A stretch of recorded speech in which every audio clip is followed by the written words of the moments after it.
Eu sou Fernanda Santana e começa agora o podcast da Rádio Costa do Sol. Hoje o Pod Costa recebe uma convidada muito especial que conquistou o coração do Brasil e o título no maior reality show de gastronomia da televisão brasileira. Ela é advogada, araruamense de coração e, acima de tudo, apaixonada pela cozinha. Com seu talento, autenticidade e pratos cheios de afeto e memória, ela venceu o MasterChef Brasil 2025 em uma final emocionante que parou o país e Araruama também. Estamos falando dela, Daniela Dantas, a grande campeã da 12ª edição do programa. Daniela, seja muito bem-vinda ao nosso Pod Costa. É um prazer receber você aqui. Prazer é meu estar aqui, na cidade que eu escolhi para viver há 20 anos. E é muita alegria, né? Porque muita gente me para na rua aqui em Araruama e fala: eu não sabia nem que você sabia fazer um ovo, porque estava acostumado a ver a Daniela advogada, né? Entrando nos fóruns, nos cartórios, nas repartições públicas e atendendo e tal. Mas a gastronomia é uma coisa que está na minha vida há muitos anos, né? Era a minha válvula de escape, vamos dizer assim. E eu tô super feliz com esse convite de vocês, feliz de verdade. É a primeira rádio que eu tô dando entrevista desde que eu voltei, né? Porque a final foi gravada ao vivo, a entrega foi gravada ao vivo. E eu fiquei em São Paulo, retornei na semana passada e tô super feliz. O único compromisso que eu fui foi lá na prefeitura e na Câmara receber a moção de aplauso. Fiquei super emocionada também. É muito bom. A gente agradece muito, né, essa prioridade que você deu de estar aqui com a gente primeiro para fazer essa entrevista.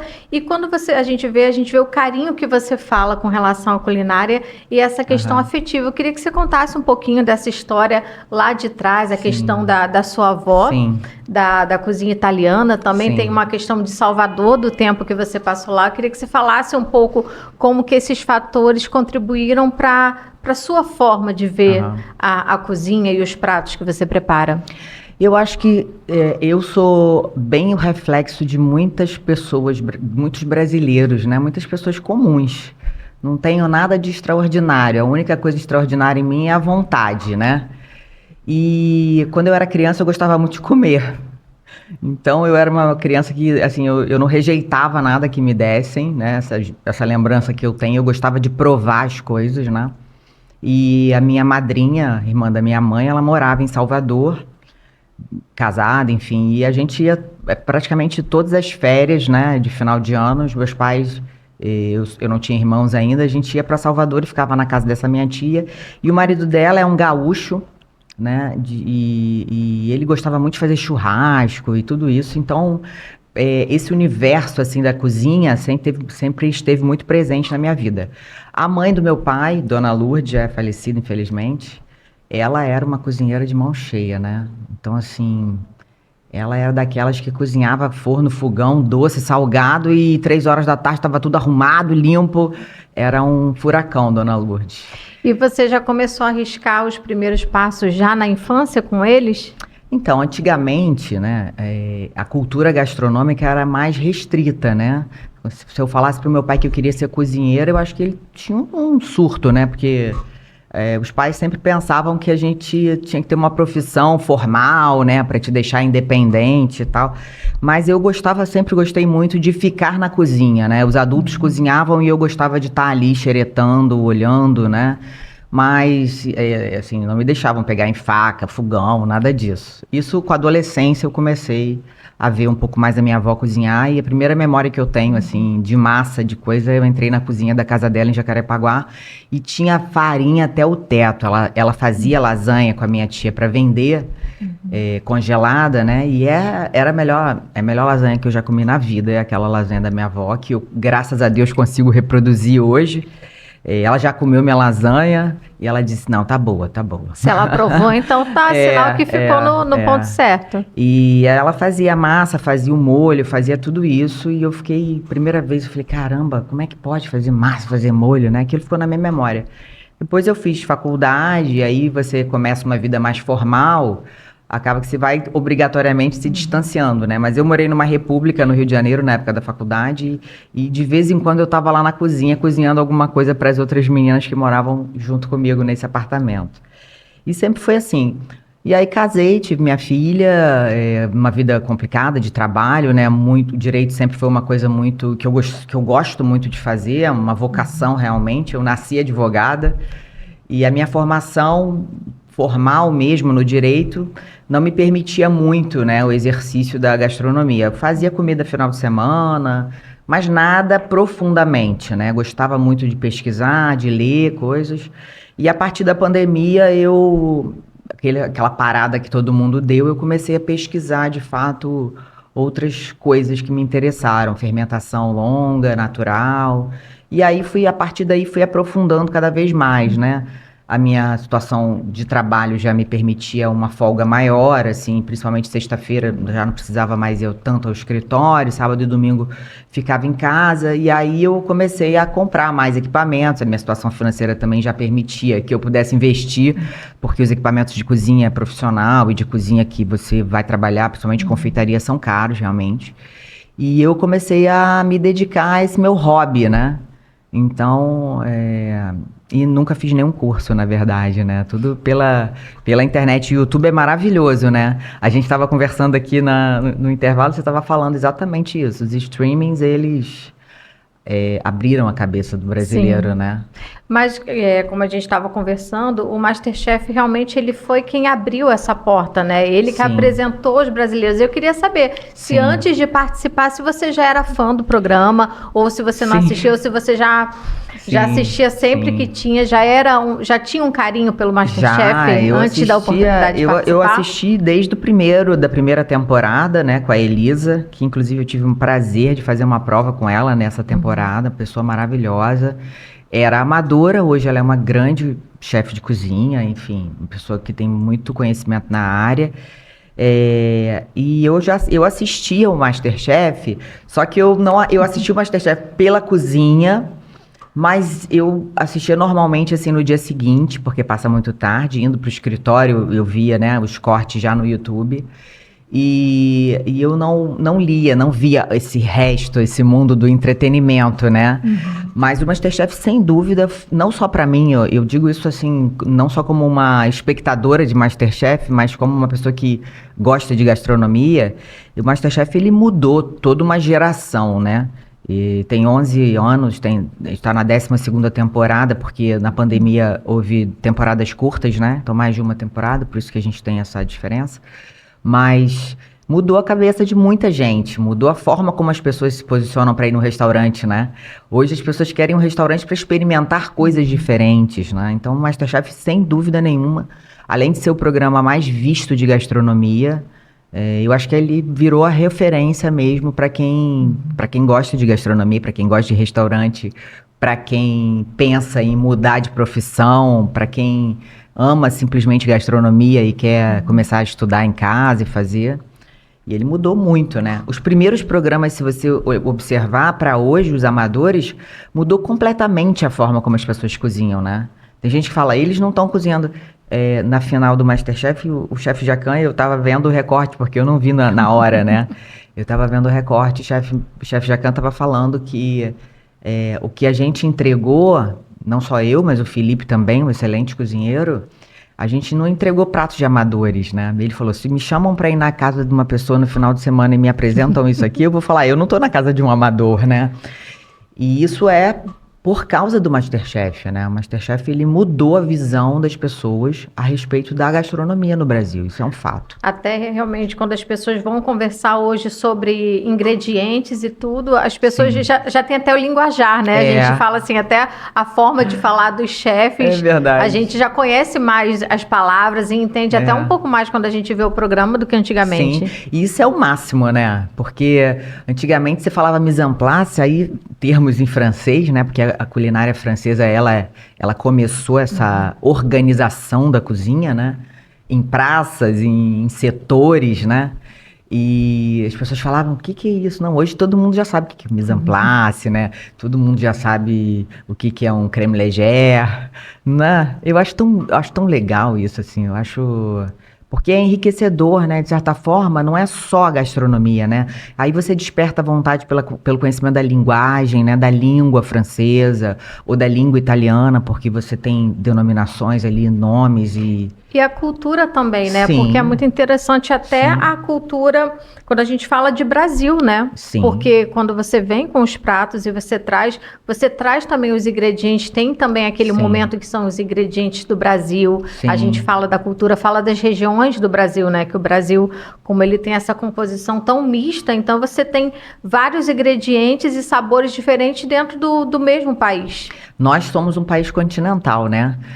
Aliás, a nossa gastronomia é uma gastronomia não só rica em ingredientes naturais, como rica em processos, né?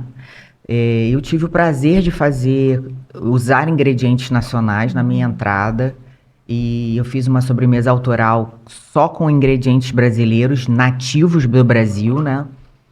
E assim... Como a nossa gastronomia é rica. O MasterChef, ele também tem esse viés, assim, esse lado de mostrar não só a gastronomia internacional, que é maravilhosa, mas de mostrar as nossas características para as pessoas e elevar o ingrediente brasileiro, os nossos preparos, né? O tucupi, que é tão hoje difundido, o tacacá, que é um prato do Pará, muquecas, né? Assados, o peixe na folha de bananeira, que é uma coisa indígena, né? E hoje está nos restaurantes estrelados. Então, nós temos uma vasta cultura gastronômica, ingredientes de altíssima qualidade, que o brasileiro às vezes não conhece porque está acostumado só a ouvir coisas de outros países, que também tem a sua preciosidade, mas nós temos muita coisa aqui. E, inclusive, eu vou estudar na Le Cordon Bleu em São Paulo, foi uma opção que eu fiz, né? Graças a Deus eu pude optar, por causa de um chefe chamado Paulo Soares, que é o coordenador da Le Cordon Bleu em São Paulo. Chefe Paulo, muita admiração pelo senhor. E ele é um chefe que trata a cozinha brasileira num nível internacional. Então, assim, ele tem criações com pirarucu, com tacacá, com mandioca. A nossa mandioca, né, não só a mandioca raiz, mas os subprodutos, a puba, a tapioca, o sagu, várias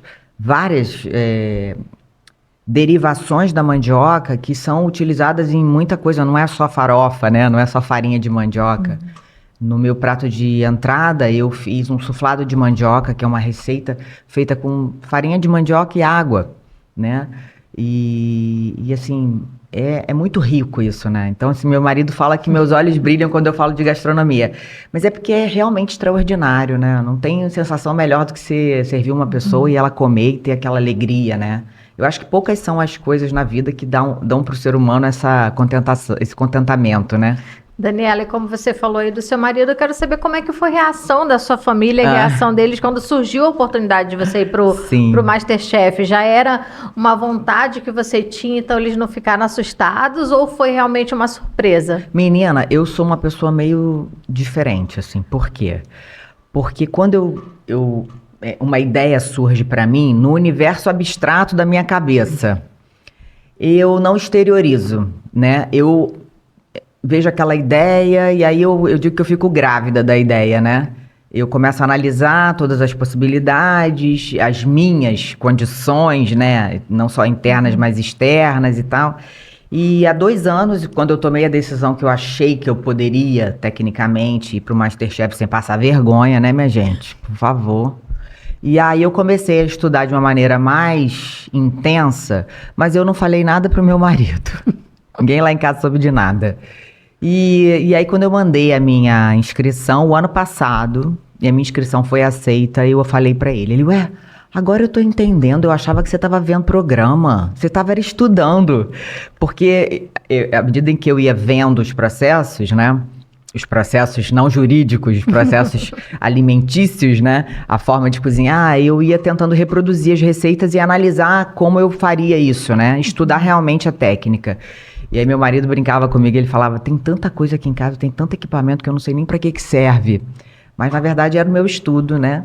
Totalmente autodidata. E aí, ano passado, eu não avancei, mas aí o bichinho da competição me mordeu e eu falei, não, eu vou mandar de novo esse ano. E eu mandei de novo esse ano, aí avancei e ganhei. Mas ele ficou super feliz. Meu marido é o meu maior apoiador, né? Também não posso deixar de falar da minha equipe do escritório, que são, assim, meus filhos. E como é que ficou essa balança? Então, quando eu decidi que eu queria ir no MasterChef para um desafio pessoal meu, né? Só isso, né? Não tinha nada a ver com mudança de carreira, não tem nada a ver, né? Era um desafio, até porque eu sou quase aquele banco 30 horas, sabe? Que você pode fazer várias coisas no dia. Eu mais ou menos, a minha cabeça funciona assim. Eu comecei também a preparar a minha vida. Como é que eu fiz? Eu comecei a preparar o escritório, organizar ainda mais os processos laborais, que é muito a minha área, né? Eu comecei a sanear muitas coisas para poder ir com a tranquilidade de que o meu trabalho no escritório não seria abalado e que as coisas funcionariam, né? Preparei uma equipe, treinei essa equipe, né? Fiz o que muita gente não gosta de fazer, que é aprender a delegar, né? Porque a gente não faz nada sozinho na vida, né? O MasterChef não foi só uma mudança na minha vida pessoal, né? Um ganho pessoal. O MasterChef foi uma mudança numa rotina de trabalho, né? Então, tudo aquilo que eu falava para os meus clientes a respeito de delegar um pouco funções, né? De como é que uma estrutura de uma empresa precisa trabalhar para que todo mundo tenha uma autonomia, mas uma autonomia controlada de acordo com a visão e a missão das empresas, eu implementei no meu escritório para que eu pudesse fazer aquilo que eu gostaria de fazer, mas sem dar prejuízo, sem causar prejuízo aos meus clientes. E graças a Deus, a minha equipe maravilhosa. Beijo, Paula, beijo, Vitor, beijo, Leila. Outras pessoas que já ficaram um período com a gente saíram também, mas que participaram também desse processo, né? Júlia, enfim. Outras pessoas, Vanessa, enfim. Muita gente que a gente acolheu no escritório, né? Como colaborador e que participaram desse processo também. Então, isso também foi um aprendizado para mim, né? Porque a minha advocacia ela é praticamente empresarial, né? E lidar com pessoas, analisar pessoas é bem, assim, parte do meu trabalho, né? E também eu acho que isso me ajudou muito no MasterChef. Exatamente, isso que eu ia te perguntar. E para a gente finalizando, eu queria saber agora da competição em si. Como você falou, o bichinho da competição te mordeu. E como é que foi? Porque você já tinha a paixão pela cozinha, pelo alimento, por essa visão emocional, esse carinho pela comida. Mas também tem a visão ali das câmeras, da competição, realmente de querer ganhar, de querer prosseguir nas etapas. Como é que foi equilibrar as emoções? Olha, eu acho assim que eu sou uma grande felizarda, porque o direito me deu essa bagagem, sabe? Claro, tem um pouco da minha personalidade, essa coisa de não admitir o não, né, como resposta final. Aliás, eu acho que todos nós, advogados, a gente é um pouco assim, porque a gente já acorda com o não. Então a gente vai atrás do sim, né? Você tem um problema e você tem que transformar aquilo numa vitória ou numa solução. Então, a nossa carreira nos ensina a não acreditar que não é possível. E no MasterChef isso me ajudou muito, porque eu tenho muito foco, né, em tudo que eu faço, e eu entrei querendo levar o título, sabe? Então, eu não achei que... É lógico que tem momentos que você acha que não está cozinhando bem, que você não entende muito bem a dinâmica, porque, de qualquer forma, é um programa de televisão, né? Você não sabe muito bem como é que você faz, né? Mas, assim, eu tive uma facilidade que é a língua, né? Conversar, porque direito é isso, né? Trabalhar sob pressão, fazer uma sustentação oral no tribunal, ajuda você a entender e conseguir se posicionar, né? De maneira que você possa expressar e as pessoas te entendam, né? Eu tenho uma coisa assim meio de caras e bocas também, que é meu, assim, quem vive comigo sabe. Mas eu acho que duas coisas foram primordiais no MasterChef. O controle emocional, né? Essa é a primeira coisa. E a segunda, o controle técnico. Porque se eu não tivesse estudado tanto que eu estudei, se eu não tivesse praticado tanto como eu pratiquei, por quase 2 anos, né? Técnicas que eu sabia que poderiam cair, porque eu assisti todos os programas, eu analisei tudo o que tinha acontecido nos episódios anteriores, nas temporadas. Então, assim, eu fiz um estudo de campo, que a gente fala, né? Um levantamento de todas as hipóteses que poderiam acontecer, como a gente faz num processo, né? Então, eu acho que o direito, ele realmente foi assim... eu aconselho todo mundo a fazer direito. Depois você faz outra profissão. Já te prepara para Já te prepara para a vida. Ah, minha filha, já te prepara para a vida. Eu tive um professor na faculdade de Direito, doutor Aldinei Peixoto. Ele era um cara fora de série, assim, né? E ele falava pra gente, se você não sabe nada da vida, não sabe o que você quer fazer, faz direito, porque pelo menos você vai sentar e fazer seu próprio habeas corpus. Eu falava, pô, mas a situação é drástica, né? Mas é isso, assim, o direito, ele é uma profissão que te dá muita bagagem, né? Não é só bagagem de conhecimento técnico do direito em si, mas ela te reveste um pouco, né? Daniela, agora a dúvida. Dá para ver a paixão que você fala do direito Sim. E a paixão que você também fala da culinária. Eu quero saber como é que vai ser agora os próximos planos entre essas duas paixões. Mulher, nem eu tô sabendo ainda. Na verdade, eu tô, assim, esse momento pós-MasterChef, né? Ele é um pouco novo pra mim, né? Essa coisa assim de você sair na rua as pessoas te conhecerem. Meu Instagram era fechado, tinha 800 seguidores. E assim, esse foi um grande ganho do MasterChef também, porque eu amo meus seguidores, eu converso com eles, eu recebo mensagens no direct e eu faço questão de responder. Claro que tem ainda umas 10, 12 mil que eu não consegui ainda puxar tudo e responder todo mundo. Mas eu fiz uma meta minha, assim, de pelo menos 30 por dia eu vou respondendo, puxando e respondendo, né? Mas não sei ainda, sabe?